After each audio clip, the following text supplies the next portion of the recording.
All right, I am Tyson Page. I'm going to be talking about budgeting. This is something I'm going to be doing as part of my job in the future. So I'm going into accounting. So I came up with a list of different things that I could talk about when I was thinking about my future career going into accounting, as I am an accounting major. Some of the different things that I thought about that I could do with the help of ChatGPT as well. Was what helps me come up with a lot of these ideas. And then pretty much everything you see in the slideshows, they helped with the learning tools and everything like that. But some of the different things I thought of first was the TVM, which is time value of money. So essentially, I guess, basically like how much money you're making per hour, but also just like how worth your money is. So like instead of thinking instead of thinking of money um,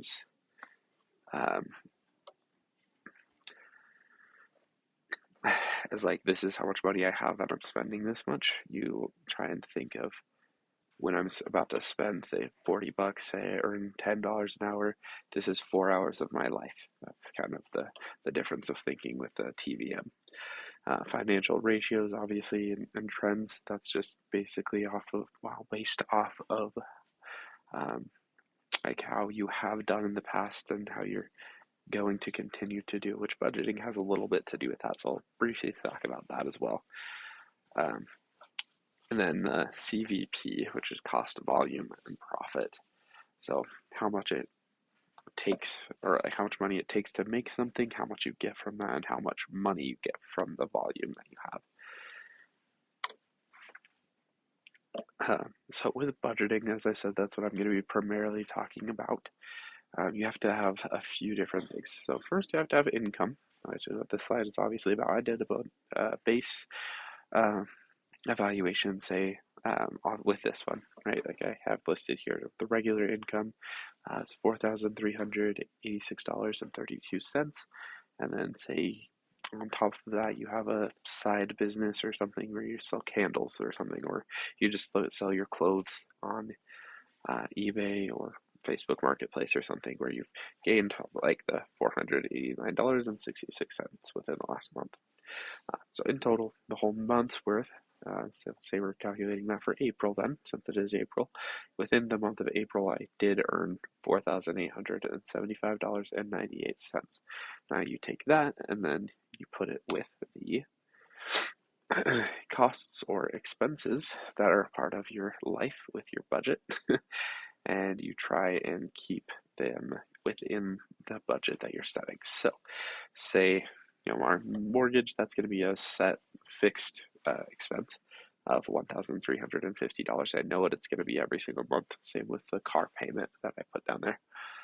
Um, those are going to be set variables. The other ones are variable expenses. And sorry, the other mortgage and rent, or rent and car, whatever, those are going to be fixed expenses, not fixed variables.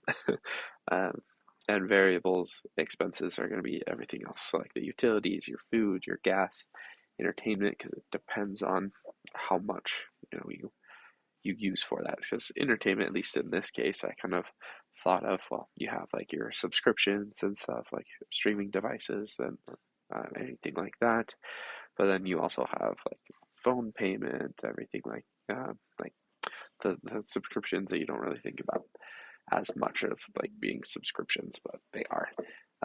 Is what I put in for entertainment as well, just because I think that it's a little bit easier to calculate it that way. But you can create a whole separate thing for that if you wanted to.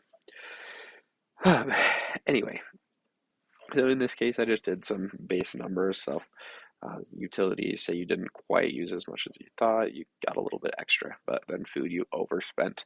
And then, anyway, the other area is gas, you didn't spend as much as you thought you would. Entertainment was a little bit less than you thought you would as well. So, in total, within your budget, you were $4.99 over what your budget is, which that's not a terrible thing because you're accounting for that discrepancy of being a little bit up or a little bit down, and then you adjust the variables.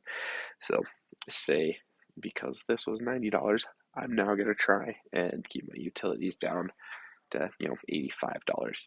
Since I was closer to that 85, maybe reduce that by $5 so I can get the $5 back there. But then also doing that in other places. So like, oh, well, gas, I was able to spend a little bit less too. Let me drop that down.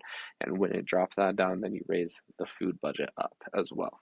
So obviously you're not going to make up for that $4, but you can also add more based on income. So I have this, and then you also have other expenses or goals, as I put here, financial goals that you're trying to achieve. So every month I'm going to put in $50 towards an emergency fund just in case something with my car breaks down or medical expenses, something like that. This is obviously something that you would set to be what you think is most reasonable for you. For the debt fund, I took that more as like another savings specific to like if I need to spend this at any given time, I have that. This was just different ideas that ChatGPT gave me when I was asking it about what I could do for this presentation. Um, but the debt fund, I was also thinking of just changing that to be like a vacation fund or something like that. You can change these to be whatever. You have goals you want to save up for vacations. You don't have to take that out of your regular spending habits because that's not a good thing to do either. But anyway, and then obviously you want to put money aside for savings and investing, which I just did $500 a month because I think that's a good amount based on the income previously. And then you add those two numbers up together, which total expenses was $4,494.99. My income, I still had well above that though. So, extra gain or loss, I gained $380.99 more than I thought I would.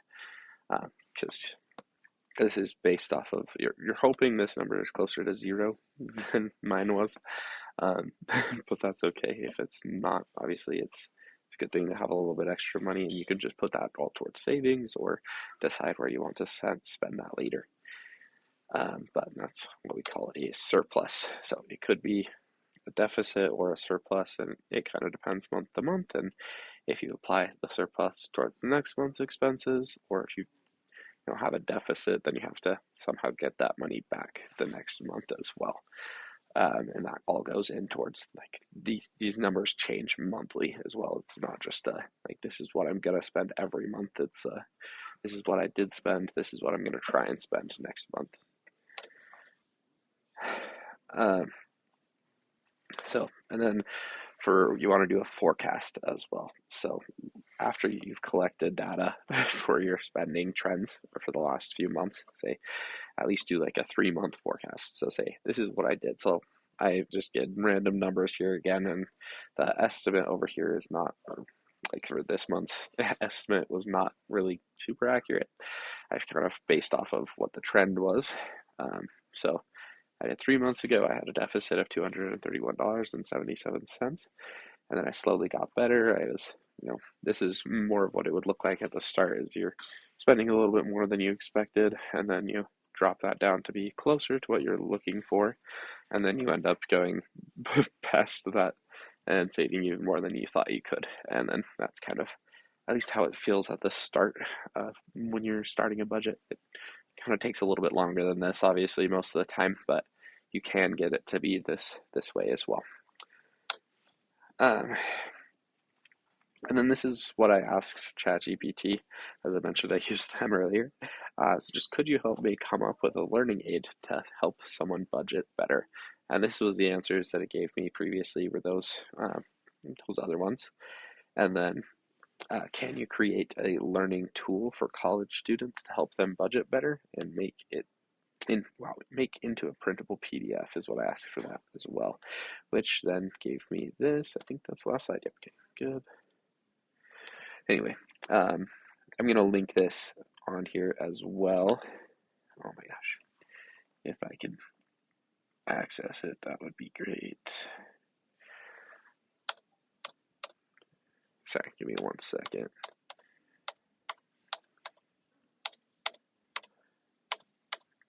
And if you want this, like I said, I'm going to link this in the description of the video if anyone decides they need help with this. But Here's just a PDF you can print out, put your own numbers in. It has a monthly budget based off of your income and fixed expenses. Variable expensive is you can add other categories as well. Like there's a lot of space here, but you can put your own things if you decide to. Um, and then you have the weekly tracker as well, which helps to keep that budget down. Um, and then a savings goal.